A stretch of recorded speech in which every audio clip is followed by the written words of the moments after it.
don't understand how it happened. You think you would have to.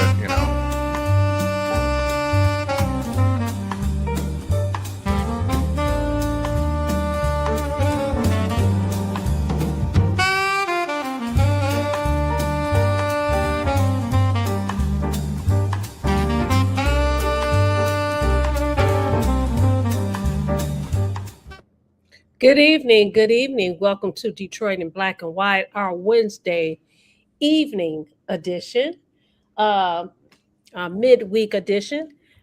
Who we have on deck is somebody that's been MIA, and maybe he can tell us where he's been, what he's been doing. Welcome back, Thank you. Allan Lengel, Eastside Al of Thank you very much. Yes, I spent a week in D.C. Soaking up the beauty of the politics there. And it was interesting. I mean, the thing that struck me, one of the things that there were National Guardsmen in downtown D.C., which is very safe. I mean, if downtown D.C. needs the National Guardsmen, then you can put National Guardsmen in downtown Detroit. I mean, there's tourists.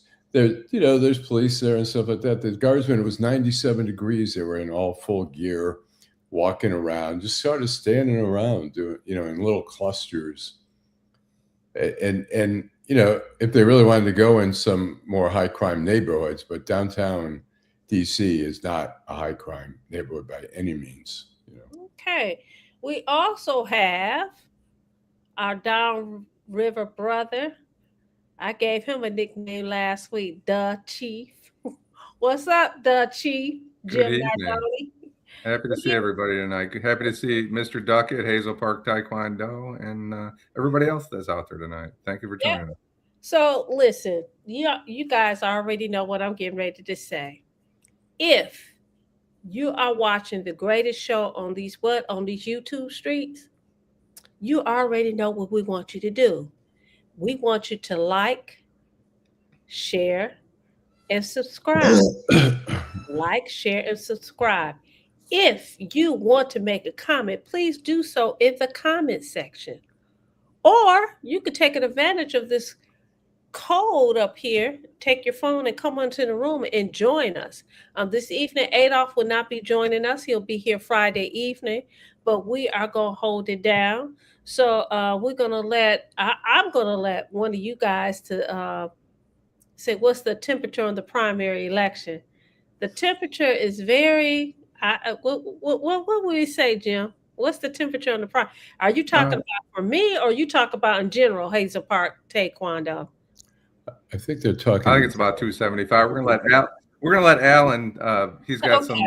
Okay. Allan gets the floor tonight because he's been gone for a little bit. So what's on Allan's mind? That's my thought, at least. Okay, go ahead.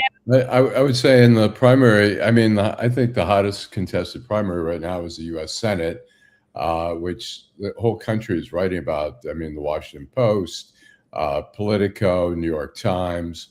I think it's hotly contested for a couple reasons. One, the Democrats need a win; they can't lose a seat. And two, I think it's sort of a litmus test for what's going on around the country. I think in New York, we saw a lot of progressives from the Democratic Socialists winning in New York, and then we saw in Colorado where there was a victory there. And so I think people are wondering if it happens in Michigan, where it's more of a purple state, then maybe it is a trend, and it's not just an exception of more like heavily blue Democratic states. And so, it's a tough contest. I mean, somebody wrote something yesterday in the Detroit Free Press, a column, saying the race isn't about Israel, it's about AIPAC. And AIPAC is a lobbying group that lobbies on behalf of Israel. They've been pouring money into Haley Stevens because she is supportive of Israel. El Said is very critical and doesn't want any aid going to Israel. And so there's a lot of issues there. I think it is about, we have a big Middle Eastern population, particularly in Dearborn Heights. Hamtramck. We have a big Jewish population, particularly in Oakland County, Southfield, West Bloomfield, Farmington. And so there is a very keen interest on the issue of Israel. And so, but it's also about outside money. And people are criticizing Haley Stevens for taking a lot of corporate money, a lot of, money from AIPAC. And so I think it's a very hotly contested race. And Haley Stevens lately has come out ahead in the polls, but it's not a sure thing. The last WDIV Detroit News, the poll was her winning 48 to 41 with, I think, a 4.5% percentage error, margin.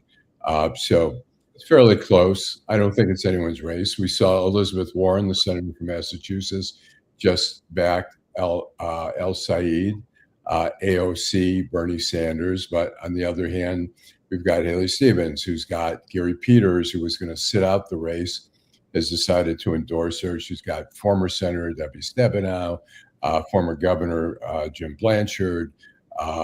And so it's going to be a tough, it's going to be close, I think. So what do you think? What do you guys think about? You talked about Haley Stevens and Abdul El Sayed. What do you think about the congressional races, the 13th and the 12th congressional race?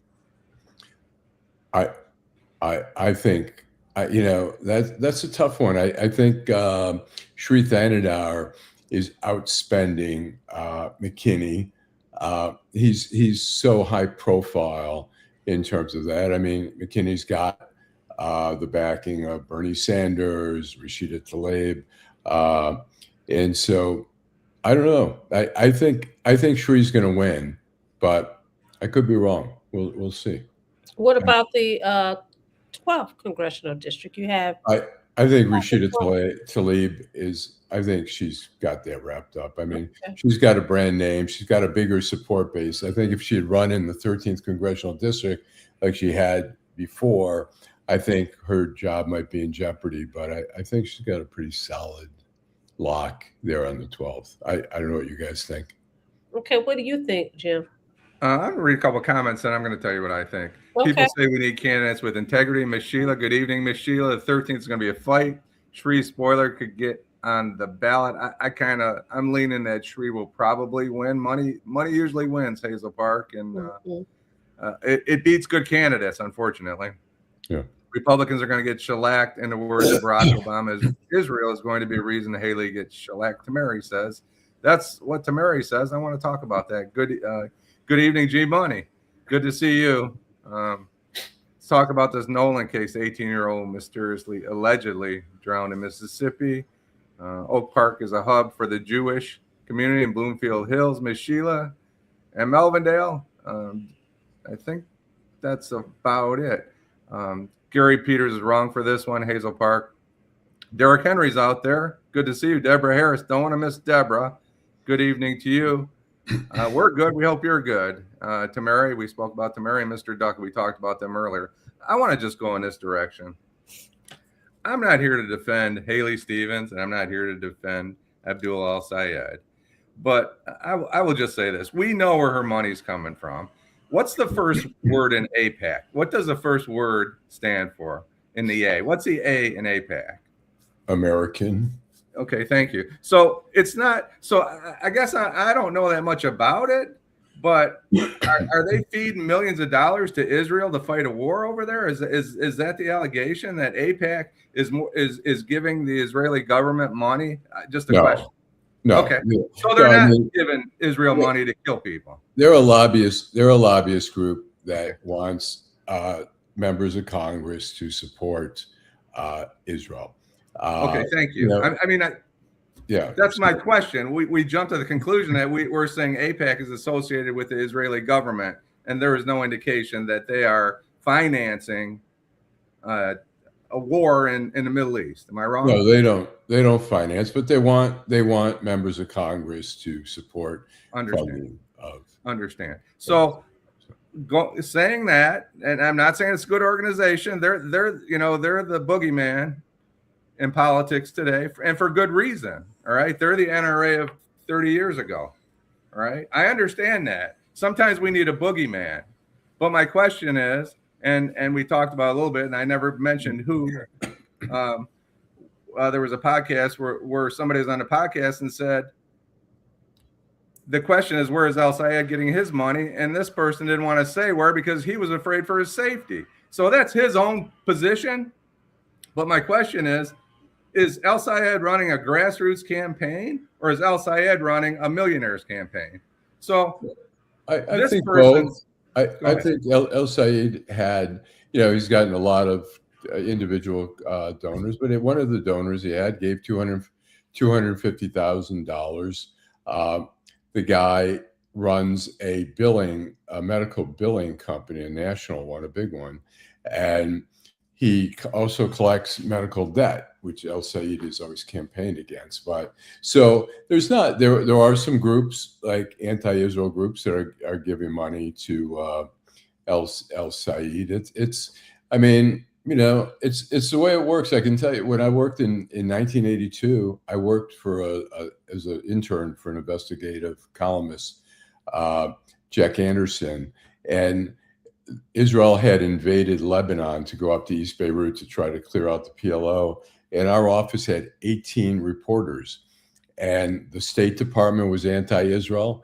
The CIA was pro-Israel. And they knew which reporters to feed what to. They had their pro-Israel reporters, their anti-Israel. Washington that's the way it works. There's all types of people lobbying people, So they all owe somebody something, is what I'm getting at. Sayed, either candidate owes somebody something when they get elected, regardless of whether it's Mike Rogers, El Sayed, or Haley Stevens. They're all indebted to some of these groups. To suggest that he's not taking corporate money, and I appreciate that, but that doesn't mean he's not taking money from other huge interests. He's taking some big donations from people who happen to own big businesses or whatever. But, he's certainly taken a lot less of the bigger money than she has. It's pretty lopsided in terms of the money she's getting for funding. Not her, somebody that's advocating on her behalf. Yeah, PACs who are supporting. Our system is so fucked up. It's like there are so many PACs that, nonprofits that don't have to disclose who their donors are. And it makes, it makes the system corrupt that way, Vanessa? You're on mute. She's on mute. I'm sorry. I was coughing, and I decided I don't want you guys to hear me cough, so I mute myself. So what's the temperature? I say that when I talk to people, I talked to someone right before we went on air.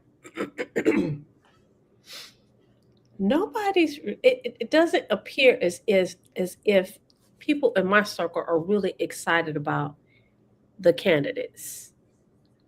It appears to me that, and I would say for myself, I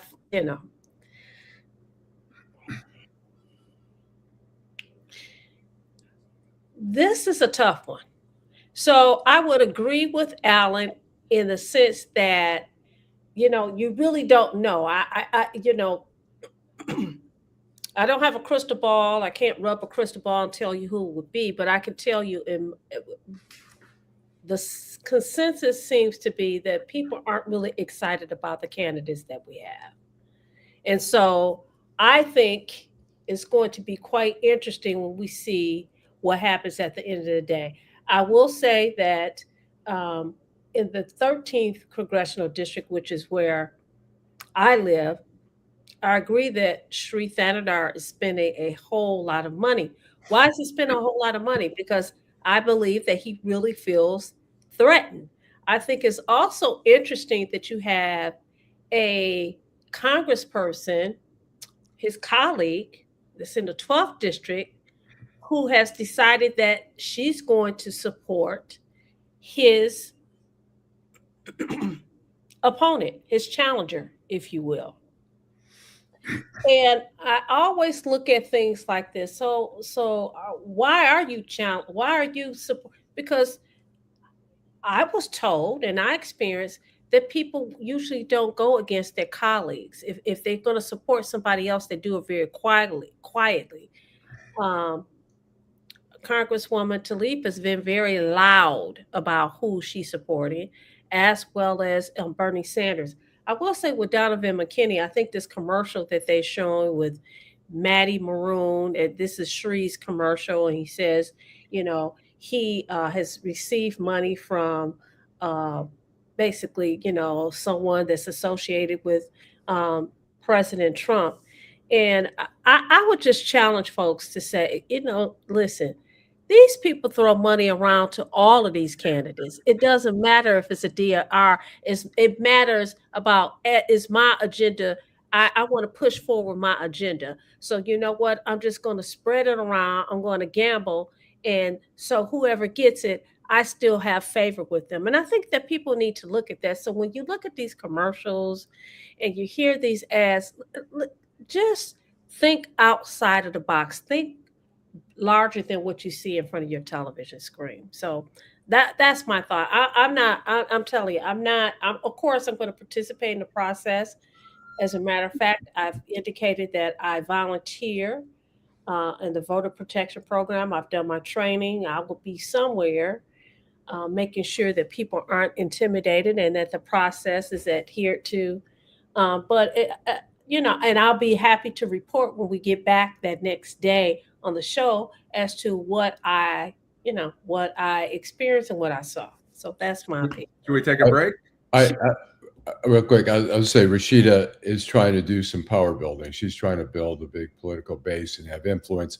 Like Bernie Sanders has his tentacles all over the country. I think she's trying, at least in Michigan, to try to spread those tentacles. So. Oh, do you think that she's trying to, because there's let's be clear, Donovan McKinney is an African American. There's been talk for years about the lack of African American representation, although we do have John James in Congress. Do you think that has anything to do with it? Is she motivated by the fact that people really pissed off at her as it relates to this last presidential election? We'll cut to a commercial. Yeah, we'll come back. Yeah. Detroit in Black and White, our Wednesday evening's edition. Hi, I'm Eric Sabri, your Wayne County Treasurer. Are you living in the home of a deceased family member and you're facing property tax foreclosure, or maybe you know someone who's in the same situation? The probate process may be helpful to you. If you file a probate petition and notify our office, the foreclosure proceedings will be halted during the probate process. We have several nonprofit partners who have free attorneys who can assist you. Contact our office, 313-224-5990, or email us at taxinfo@waynecounty.com. Don't lose your family property. Some of these properties have been in the family for 4 or 5 generations. Contact us now. We're here to help. Midterm elections influence our schools, public safety, housing, and other services families rely on every day, including gas prices. While presidential elections get more attention, many decisions that affect daily life are made by leaders elected in the midterms. Voting helps ensure community concerns are heard. It holds leaders accountable and supports positive change. Make a plan to vote. Our community is strongest when every voice is heard. For more information, call or visit us online. We're back, Detroit in Black and White, our Wednesday evening edition. I'm a little not as excited as I was Saturday and Friday. I'm actually tired today. I had a long day in court. But anyway, I forgot what I was saying. We were talking about. The point that I was making is that I wonder, and there are other people who wonder whether or not the motivation is, part of what you said, Allan, but are you really motivated because the community that you represent a lot of people were very upset with you because of what happened in the last presidential election. And so, you know what? I'm going to allow him to hitch his train to mine, and hopefully we'll be able to make it to DC. And which, by the way, uh, they're making a big deal about Donovan McKinney getting money from Maddie Maroon. Sheree probably didn't need any money from her, but I'm like positive that the person who represented before Sheree got money from Maddie Maroon, but Talib got money from Maddie Maroon. Right. she got money from him, and I would gather. I would say that the person who was in the 14th district before got money from Maddie Maroon. So I mean, and that I mean, what's the big deal? Yeah, everybody gets. I think with exactly. I think we should, when I talk about her building up. Also, Sheree has been supportive of Israel. She is not. McKinney is aligned with her and Bernie Sanders, who have both been very critical of Israel. So I think that has a part of it. I'm not sure she cares so much. I mean, it doesn't hurt for her to be affiliated with a black candidate because, as you say, I mean, she was criticized really for taking a black seat. She was the one who really started it after Conyers was there. She took the seat for 2 terms, and then Sheree came in there. But you know, it was also because there were too many black candidates, and Sheree took advantage. There were like 7 or 8 black candidates, and there was Sheree. So everyone split up the vote, and Sheree took his little, you know, cut of the pie. And so I don't know. I think she's very safe where she is right now. I don't think she has to worry so much. But I think she didn't like Sheree because I remember she was bitching about Sheree that some of Sheree's constituents were calling her office for help. Over in the 12th, and so I don't think they have a very good relationship. So as a constituent, I mean, when you say safe, what does that safe means? That, excuse me, she maintains her seat, but does that mean that there's going to be anything different in terms of her representation for the 12th congressional district?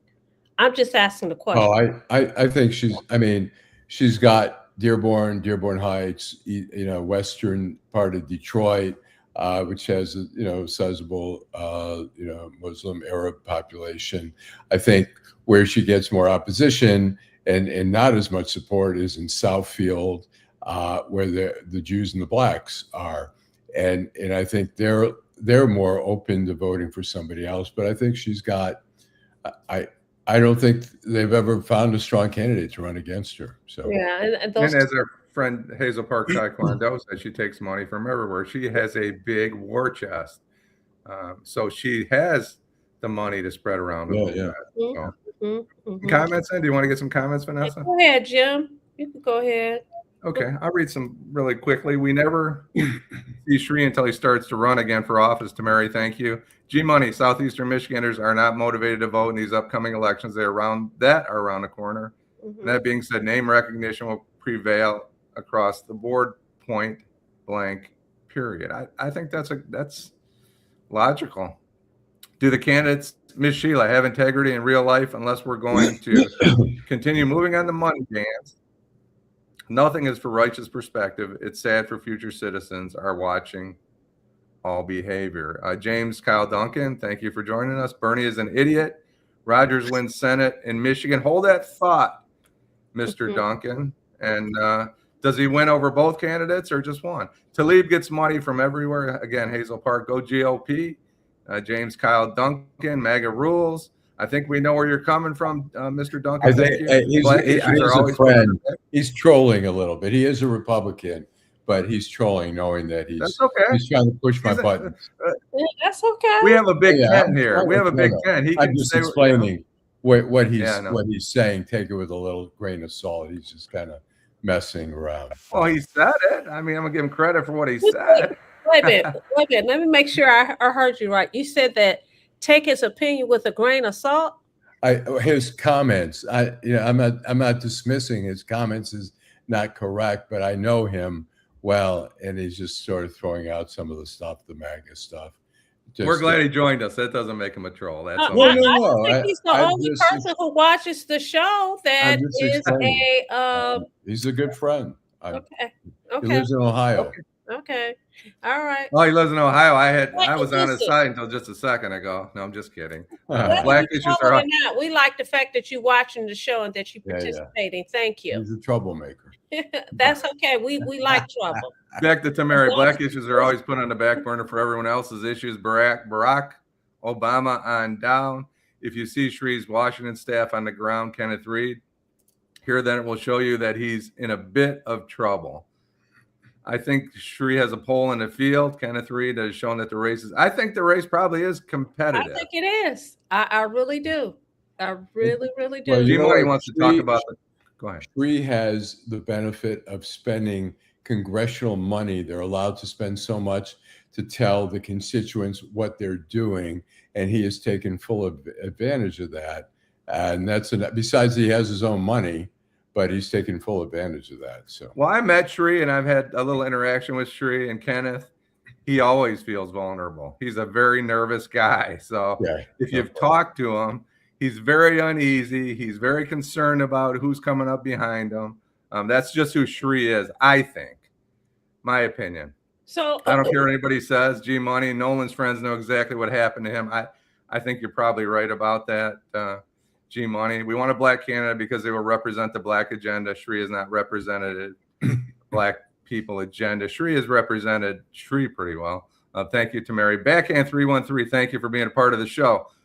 We can't expect widespread political literacy and engagement when the country as a whole has been stripping out things that make participating in our politics, like stripping education and the middle class. Thank you, Backhand. I read an article today that was talking about us not educating our young people, and that's why, we have people that are on the fringe on both ends because we didn't educate them well enough. And I thought there was some logic to that article I read. Donovan messed up when he had Talib on his team, Hazel Park Taekwondo. No money for weapons to continue genocide in Israel's name. Again, that's a question that I want to, AIPAC is an American organization. I'm not saying anybody's right or wrong. I just think that, people are acting like they're giving billions of dollars to Israel to fight a war, and I just don't think that's the case. Good evening, Jill. It's good to see you. We need to touch on something that you and I agreed on. I mean, we agree on most things, don't we? But about the voter registration in New Jersey, I'd like to talk about that a little bit tonight. Stephanie Jackson's out there. Hello, Stephanie. Haley takes AIPAC money. Tamari wants to talk about Nolan Wells' case, and AIPAC equals genocide. Derek Henry. Trace the doctor money, his and Talib, Hazel Park. We hope voters are independent. A vote for Haley is a vote for genocide. Shree will shock everyone and lose. I think we're about caught up. The 12th needs to be flipped. We need a candidate with integrity. Go ahead, Allan.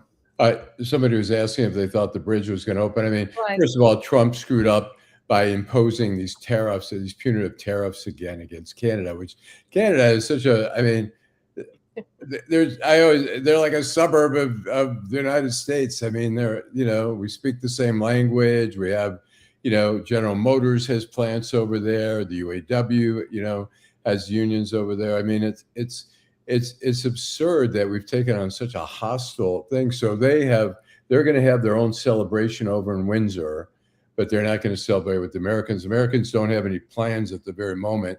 There was talk, people were raising questions whether the bridge will actually open on Monday. I think it will, because it's starting to hurt people like Mike Rogers, the Republicans. I think the Gordie Howe Bridge is a very popular bridge among people. People are curious. It's a beautiful bridge. You can ride your bike and walk across it for free as long as you have the proper identification. But I think people are anxious for the bridge to open, and they want it to open. It's a popular thing. So I think the longer that Trump delays it, I think it's going to hurt people like Mike Rogers, who's running, So that's I think they're going to open it. So who's gonna benefit from it? Well, hopefully both sides. Riding your bike across and being able to go across. This is look, everything in these United States of America is all about the money. Who's making the money off of this? You could talk about how pretty it is and how nice it is to ride your bike, but who really benefits from this? That's a question. All right. Well, I mean, first of all, what happened was in 2018, the state of Michigan didn't want to pay anything for the bridge. So Canada said, fine, we'll pay whatever. It ended up being like $4.7 billion. We'll pay for it. We'll get all the toll revenue until we reclaim all our money. And then, so Trump said, oh, we need a better deal. So finally they reached a deal where they said, okay, for 15 years, after we get paid all our expenses and the payments and stuff like that, we'll split the net profit, which is going to be very little. But to appease Trump, for Trump to show that, oh, I'm a smart guy, I'm a great businessman. But it's going to be commerce going back and forth. I mean, what's going to happen is it's going to bypass downtown Windsor. Trucks that are coming from here, taking product into Canada, are going to be able to get there quicker, and vice versa. And so I think, I think everyone's going to benefit. And I'll just, Alan, if I could add to that, yeah, sure. When a truck spends 4 hours waiting to cross the bridge, that's thousands of dollars. When people don't get to their destination, when they have commerce in the back of their truck, whatever it is, right? Building materials or cement or whatever it may be, automotive parts that are coming back and forth. If you drive down 75, because I live on the south end of the city, sometimes those trucks wait for, those guys are getting paid $50 an hour. Whatever, the diesel is expensive. I would venture to guess there's probably 100 or hundreds of thousands of dollars each day that is lost because of the speed of the Ambassador Bridge, or lack thereof. Right. Somebody asked how many people died. There's no record of anyone dying building that bridge. I mean, you can go to other countries. You can go to the Middle East, like some of the really wealthy countries where they import people to like clean windows and skyscrapers, and people are dropping to their deaths there. People have gone from India or whatever to make some money. But there's no evidence, or there are no reports of any deaths from this bridge, building of it. So let's pivot. We want to talk about two things. Our family wants to talk about Nolan Wells, so we'll go around and you could give your opinion. And then I think there was something that you want to talk about. We could close the from 9:15 to 9:30. We could close it out talking about what we talked about before we went hot. What's your thoughts on Nolan Wells? I just don't think there's enough. I mean, they released some reports and stuff like that, and it's inconclusive. I don't know. I don't, they're obviously suspicious at something. Are you suspicious? What do you think?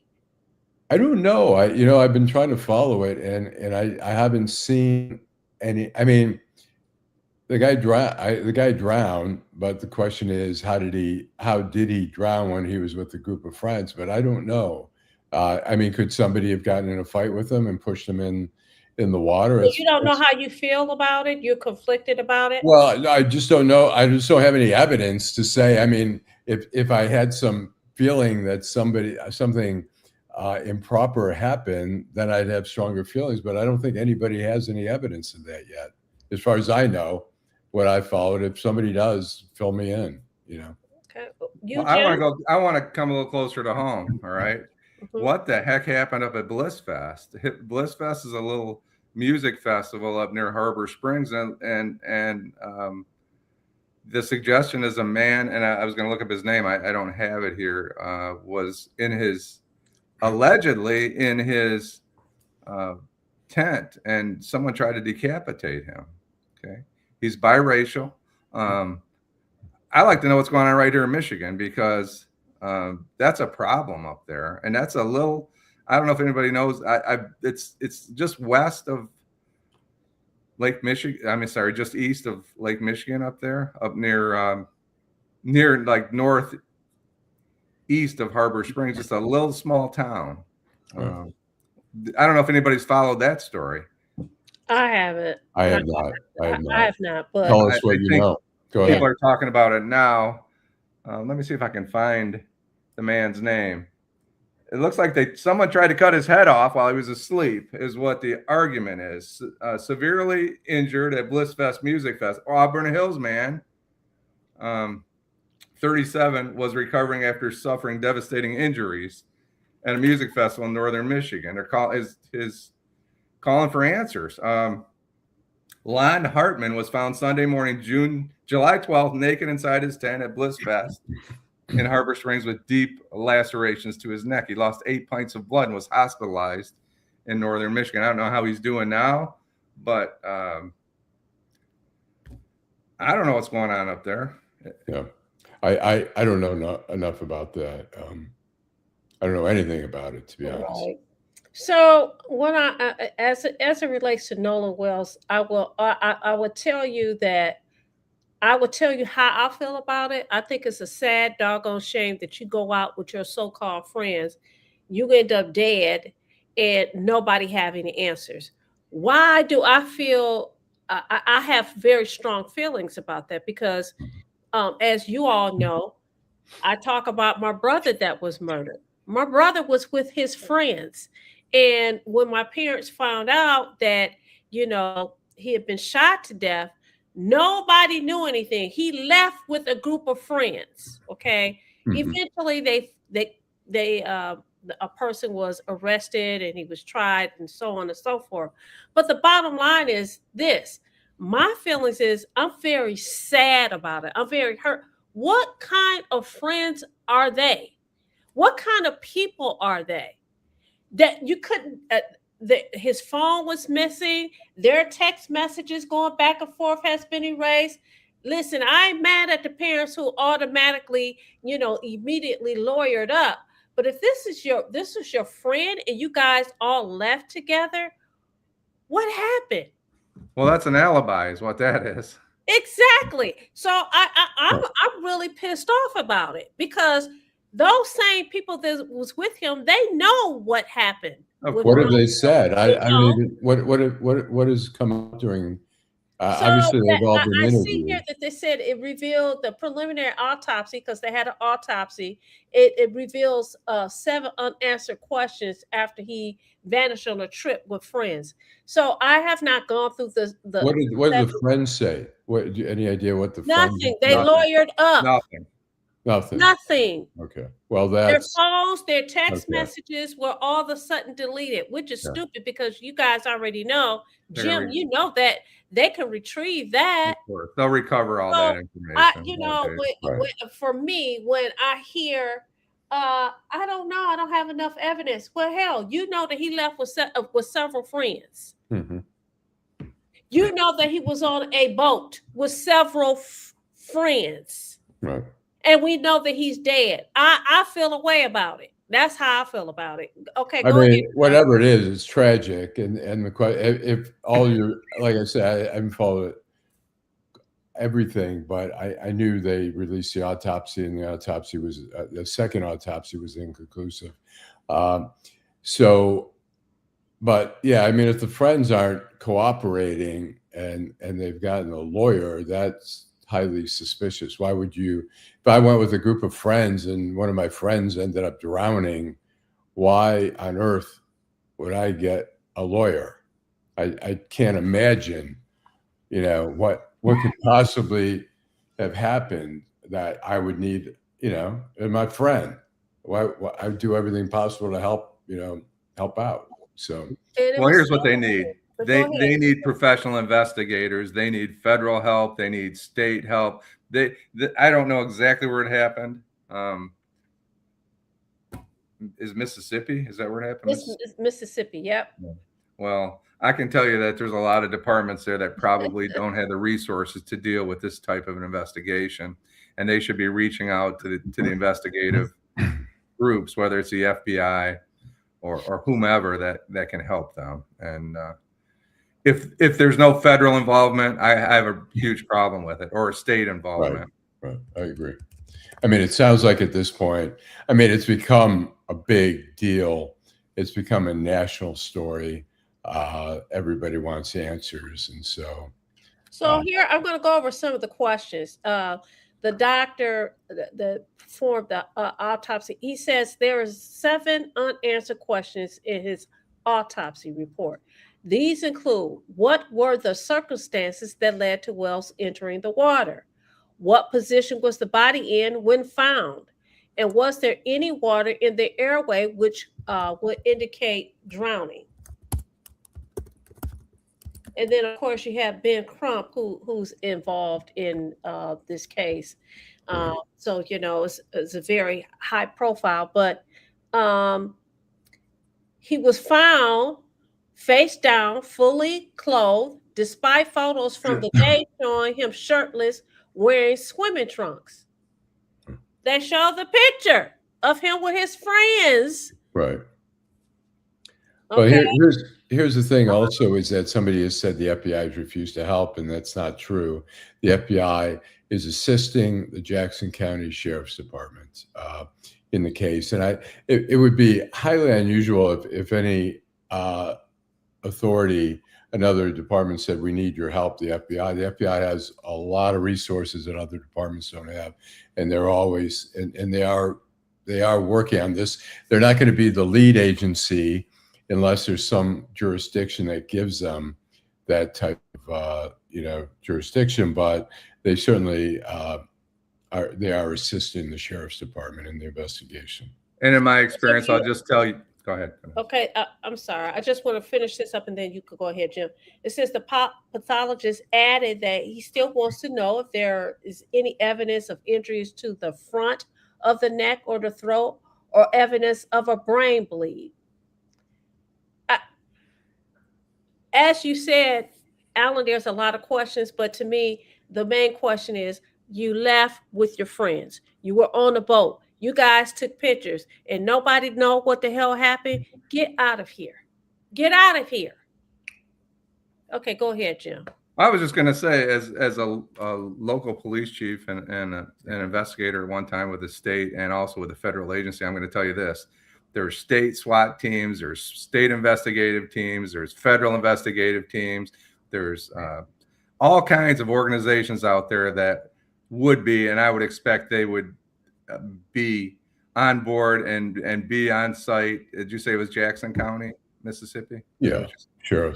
They would be there that afternoon. I would be shocked. Tamara made her comment, Allan said that's not correct. And I would be shocked if there weren't police agencies they are involved, fighting to help solve this crime. Right, sure. And look, the FBI loves to be, come in and take bows if they help solve the case. Do we need to do, have we done commercials twice? We should do another one. I'm going to get to Parr's point about APAC. Okay. Yep, all right. Hi, I'm Eric Sabri, your Wayne County Treasurer. If you're living in the home of a deceased family member and you're facing property tax foreclosure, the probate process can be helpful to you. If you file a probate petition and notify our office, the foreclosure proceedings will be halted during the probate process. Contact us at 313-224-5990 or email us at taxinfo@waynecounty.com. We're here to help.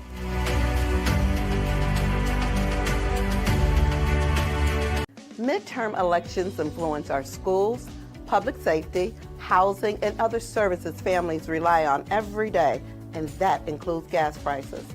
While presidential elections get more attention, many decisions that affect daily life are made by leaders elected in the midterms. Your vote is your voice. Voting helps ensure community concerns are heard. It holds leaders accountable and supports positive change. Make a plan to vote and encourage family, friends, and neighbors to do the same. Our community is strongest when every voice is heard. For more information on how and when to vote, call 313-876-0190 or go to detroitmi.gov/elections. When we vote, we don't just choose leaders, we choose the future of our community. Vote.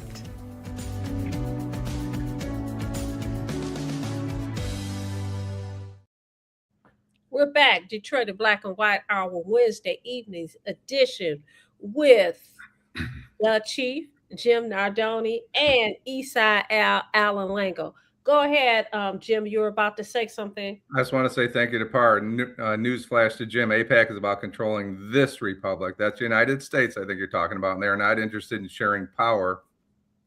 These people are like the British. They are the disturbers of peace. I was not disputing that, and I understand they're spending tens or many millions of dollars in every election cycle to garner power, but they're not the only ones.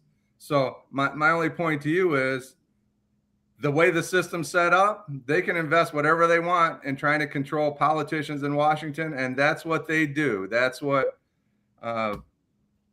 so many other organizations do. I mean, we do have. I mean, you're right about that. I mean, here in Michigan, the DeVos family spends a lot of money in races, trying to influence races. I mean, you have the NRA. You have a lot of lobbyist groups like that. But I think, and AIPAC supports Israel. I mean, I don't like that they are unconditionally supportive of Netanyahu in the government, who I think is a bad guy, and he's got some bad guys in his cabinet. And very similar to the Israeli people, half the country or more feels the same way about Netanyahu that at least half the country feels about Trump. They wish they were both gone. And but it's I mean, these races, people are raising questions.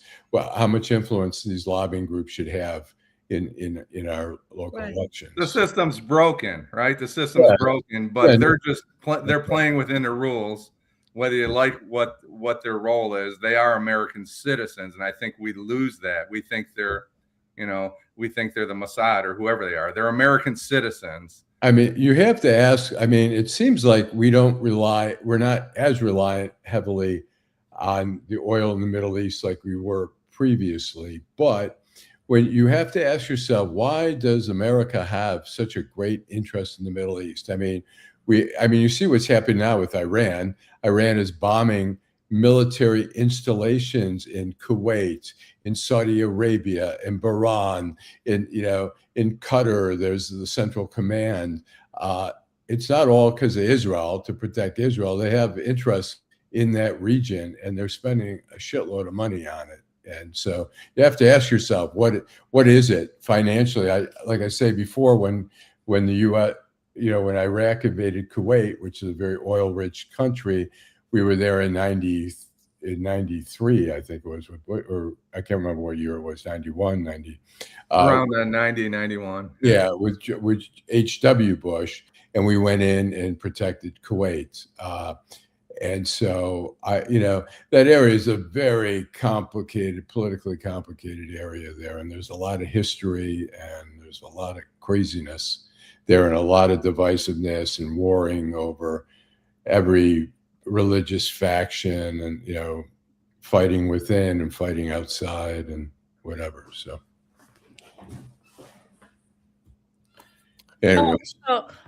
So we're back. I'm sorry, somebody was texting me. So the Nolan Wells story will be a continuing story. One of the other things that they said that was a problem was that his stomach was missing. So we don't know what contents was in his stomach, and there was something his lungs was missing. It's just it smells bad, it's bad. Those are not friends as far as I'm concerned. So if you're lawyering up, I mean, that's inexplicable that you would lawyer up something's going on. If everyone's getting a lawyer, and they're not talking, I mean, I just don't. If that is the case, then it's crazy. Yeah, well, the state of G Money says the state of Mississippi is completely wrong on how they are investigating this case. Not one single friend was brought in for direct questioning, and not anyone has been deeply interviewed. Very sad. This is why I keep my circle small. Kenneth Reed, say that. Stephanie says, how was the body still there after 2 days of low and high tides? Miss Suzuki, thank you so much for checking in. One of the friends' step parents is a judge, and Fred Allen said 8550 says Cash Patel ? No help is coming. Yep, his phone was wiped clean. I thought I said that, but yeah, it's just very sad. So there was something else that you wanted to talk about, Allan. We have about 10 minutes, so I didn't want you to think that we're ignoring you. So you want to go to your story. You had a story in Deadline Detroit. Are you talking about Kwame or about? That's what you were talking about. Yeah. That's what you were talking about. I was going to say, yeah, I wrote about Kwame. I mean, Detroit News had a story, and I think it was a little bit off. They were saying that he hadn't paid property taxes on his $1.1 million home in Novi for nearly 4 years, and he's behind 2 years on his property taxes. He's owed like $22,000 in 2024. He's paid down $5,000 of that, and he says he's going to catch up. If you go 3 years, the county can foreclose on your property if you go without paying taxes for that long. So he says that they're going to be able to be up to date, and they're not behind by 3 years right now. But he did. Charlie Langton started a show on Fox 2 at 4 o'clock, and his first guest is Kwame Kilpatrick. And so let me play just a couple quickies here. I paid $1,500 in September. Do you think you owe any restitution to the city of Detroit? Absolutely not. It's a ridiculous. Zero. It's a ridiculous number. Listen, Charlie, in my case, you know the case. There was no misuse of public funds, no charges or no convictions. There was no stealing of any money ever in that case. True. There's no miss money, and there was no loss to the city. And then there's one more here. Money these days. Well, I speak around the country. I have an opportunity to share some of the tragedy, some of the sins, some of the missteps, some of the failures that I've had in my life, and hopefully encourage somebody else not to do the same. What do you tell those people? What do you tell those people? I tell those people this in a nutshell, that I never had a problem with confidence. I never had a problem with boldness. I didn't have a problem walking in the room, but as a man, I had a problem with character and integrity. Let me ask you this. And that's what you need if you want to be something. When the first judge, you were the mayor of Detroit, and we don't have to go back all the things. They said, jail. You're going to jail. What went through your mind? What? You know what? I was the only kid on Linwood and the Boulevard that really thought I would never go to jail. I did my homework. I cut people's grass and raked their leaves. I went to school. I didn't think that would do it. And I just want to tell somebody out there, it's not about the crime as much as it is about your character and integrity. You can put yourself in a bad situation, a horrible situation, a criminal situation, if you don't work on those things at the same veracity and intensity you work on your acumen. Look, Well, you start off with saying, I like Kwame. Okay. My question is, why is he still a news cycle? Listen, he got out of jail. He got the get out of jail free card. Great. You've appealed, and they keep telling you, no, you owe this money. You have this personality, have you on television, asking you about something that we know that you owe, and you're on television telling us about how your house is going in foreclosure because you owe this bill. You knew that when you got out. You knew that. Maybe you should have thought about buying a house that was much more affordable because you knew that you had this outstanding bill. Because what you do know, former mayor Kwame Kilpatrick, minister, lawyer, is that you can appeal all you want. You don't know what the outcome is going to be. In your case, the likelihood was that you were going to owe this debt. So I personally am finding it very it's not even difficult. I don't feel sorry for you. As a matter of fact, I'm annoyed that you even on our television screen. That's how I feel about it. Go ahead, Jim. I would just add that, Mr. Kilpatrick, it is about the crime, and I'll leave it at that. He said, it doesn't matter what you say, it's about the crime. I was bold. I didn't lack confidence. I was bold. I forgot what other adjective he used, but it was about integrity and character. And Mr. 1213 said he'd been a great mayor. Yeah, he'd been a great mayor if he'd had all those things that he recognized now he didn't have. But I still don't hear him saying, I really screwed up. I'm guilty. I should take care of the citizens that I. Well, I think what his argument, I think people would like, particularly as a minister, people would like to have him just say, yes, I took bribes. Yes, I rigged cases so my buddy could get a contract, part of the contract. Yes, I dodged the IRS, all that stuff. And what he says is it's true, but it's, it's the way he says it. He'll say, I never stole anything. Well, is a bribe, there were people who testified that they bribed him. Is that he didn't steal from the coffers, but the jury found that he was guilty of taking bribes. He fixed a rig. He rigged a bid that Bobby Ferguson got a part of, and it ended up costing, according to the prosecutors and the jury, ended up costing the city of Detroit more money. So he conveniently, he's a charming guy, but I think he's always just kind of still. People want you're a preacher. You want people to confess and come clean and be who you are and cleanse yourself of whatever. And he is still not totally 100% coming clean on that. He's still. And I apologize to Mr. 1213. Oh my God, you're so nice. Well, I moved on. I didn't read his whole point. Right. Had he not gotten into trouble, absolutely, he would. He certainly had the potential to be a good mayor. Yeah. He had the charisma. He had all that. We can't forget our viewers out there. Vanessa, you want to read some of the comments? Yes. I think Kenneth Reed said, "Is he still a news story?" That's what I said. I was like, "Why is he even doing this? Why is he? Why? Just why?" I'll comment on that when you want. Tamiri says, ever since the 1967 war, the Palestinians have been occupied by the Ashkenazi, I don't know how to pronounce that, trying to take their land and occupying them. Tamiri said, she said F. I think that's what she said. E-F. Yeah. It's Ashkenazis. Yeah, button. Yeah, button.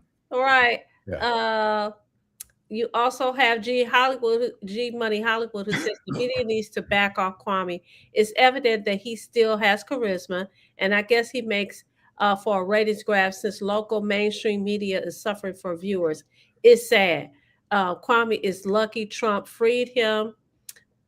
Tamir says, say that, Vanessa.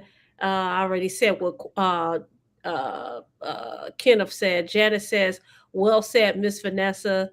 Jill said, and yeah, we had one other topic that I was going to try and discuss with. I don't know if we'll have time, but the integrity and character is necessary in my real life. Thank you. That's Miss Sheila. We still have crooks running our city using ill-gotten gains to set themselves up for a life while people die. Wow. What was so different from Duggan's regime versus Kilpatrick's regime? It sounds like that got at least one thing in common. They both have awarded friends contracts. Kwame has had his walk in the sun. It's time to move on. And Tamiri says, all hell is going to break loose in Mississippi if those friends aren't arrested. Go ahead, Jim. Well, I was just going to briefly talk. We had some discussion. Allan wasn't here about the SAVE Act and how, I guess, to a person, we all thought it was probably ridiculous legislation and seemed just out of whack that anybody would think that people were registering to vote and they were voting in our elections. And I, for one, as well as Jill Sheridan said, it's ridiculous. I am absolutely in total shock that somewhere between 6,600 and 35,000 undocumented people registered to vote in New Jersey. Now, I'm not saying there was some kind of trickery going on there, but I guess my question is not that it happened, but how the heck did it happen? How did these people get registered to vote that were not documented citizens? I'm overwhelmed because I just would have never expected this to happen. I think it was a major screw up by a company that was running the software on that. And I think people who registered to get driver's licenses, which you don't need to be a citizen, they mistakenly, a lot of times when you go sign up for a driver's license, they register you to But vote. you have to ask to. They ask you. You don't. It's not automatic, right? I'm not sure how that. I Well, don't think it's whatever. automatic. It apparently was automatic. Yeah. In this case, and I mean that's the concern. I think ultimately, you know, if you really want to have people have proof of citizenship, you've got to do something long term and say in 10 years or in 8 years or whatever, here's a deadline. By then, everybody has to get a birth certificate or a passport or whatever. But, you know, if you throw it right now and you say, okay, starting in November, you've got to have that. You know how many people are not going to vote? Do you have your birth certificate? You know, I mean, I have a passport, and I have my birth certificate somewhere, but majority of people, there's a lot of people who would not vote if you sprung it on them very quickly. If you did it over said in 8 years, everybody is going to have it. So start now.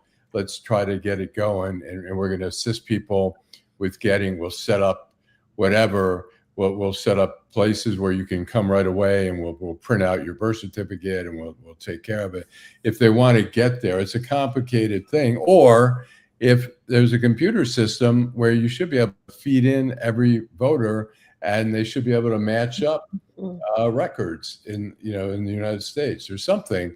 You know, I'm not against ultimately, but to spring it on people in short time, a lot of people just aren't going to vote. And I think that really is not the intent of America, you know, of trying to find ways to Trump is hoping, you know, a lot of people aren't going to have their birth certificate, and we're thinking more Republicans will have it. Whatever. It's foolish thinking anyways, but I'm shocked that it happened. Exile of the Knights of Malta now made a bunch of great points tonight. Do you want to get to some of those, Vanessa, or you want to move on? I don't want to ignore. You could go ahead and read them. Their point. You have to get into what corruption is to understand what it's not, apparently. Fred Allen asked if they were citizens. They answered no, but the computer switched to yes. Mr. Duncan says Democrats can't win. People are confused about what corruption is. We need to focus on that and make that clear. There is no cross-check for citizenship, Stephanie. Mail-in ballots, I don't know if he's saying they're good or bad. Leave the Ashkenazi and the Bolsheviks alone. Corruption is not ethnicity, nationality, race, or religion. Thank you for all your comments, Exile. We weren't ignoring you. We're moving fast. Duncan says the SAVE Act is needed. I know we missed a few tonight, and my apologies. Yeah. Duggan was more corrupt than Kwame, but Duggan had a complexion for the protection. Kwame got caught. Stephanie, go ahead, Allan. I was going to say, I want to urge all the people out there, all the people in Ohio, to write in James Kyle Duncan as a write-in for U.S. Senate. So in Michigan or in Ohio? Ohio. So if there's any other Ohioans out there, please write in James Kyle Duncan as U.S. Senator. Wow. So hopefully I will have a jolt of energy by Friday. But listen, are you guys listening? We want you guys to come back. We want you guys to come back on Friday evening at 8:30 p.m. Okay? Come on back, fam. We're going to have a lively, intelligent, funny conversation about all things that's going on. If you want to revisit some of the topics that we had tonight, feel free to do so. In the meantime, in between time, what I want to do is say, be safe. Thank you so much. Shout out to Lady T, who produces the show for us. Thank you so much. We love you. We see you guys on Friday. You guys take care. Bye.